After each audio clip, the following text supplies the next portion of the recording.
Need to put a new mount on for the transducer for the depth sounder. As you may remember from a previous video, that broke off when the rudder broke. Good afternoon. This is Jim's Little Boat and I'm Jim. We're just kind of starting on our winter checklist. If you remember from earlier videos, we broke off the depth sounder, the transducer, when we broke the rudder. So that was the first project we took on this year. I'll kind of show you what we did. You can see the results behind me.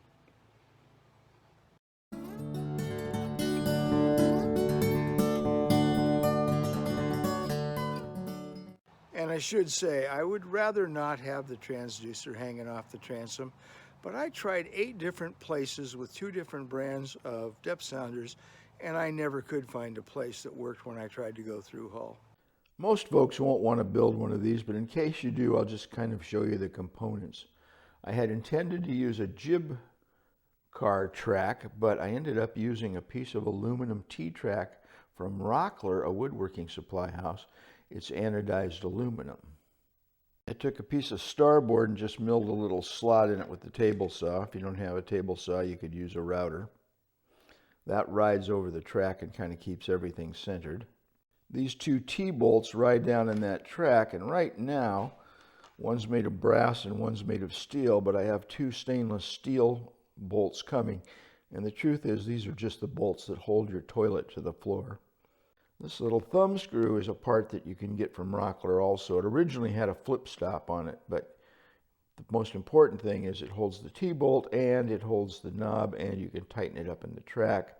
There's a little piece of aluminum that fastens the stop to the plastic, and I just machined that again with the table saw. Took a few quick cuts so it would all fit together.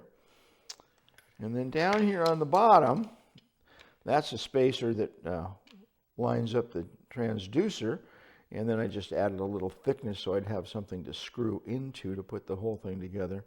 So not the world's best combination of materials: anodized aluminum, naked aluminum, stainless steel, and starboard. But since it's not going to be in the water most of the time, we're going to give it a try.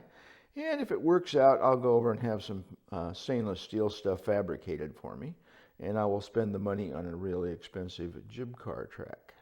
In the mail today, stainless steel T-bolts used for toilets that are the final pieces I need to finish off this device that will slide up and down the track. So I'll cut those down, install them, and we're ready to install it on the boat. I picked up some stainless steel screws from West Marine. We should be ready to go. Well, after trying out some different screw sizes and a little bit of dinking around with a file and some fine tuning, it seems to work pretty well. We'll find out for sure in April.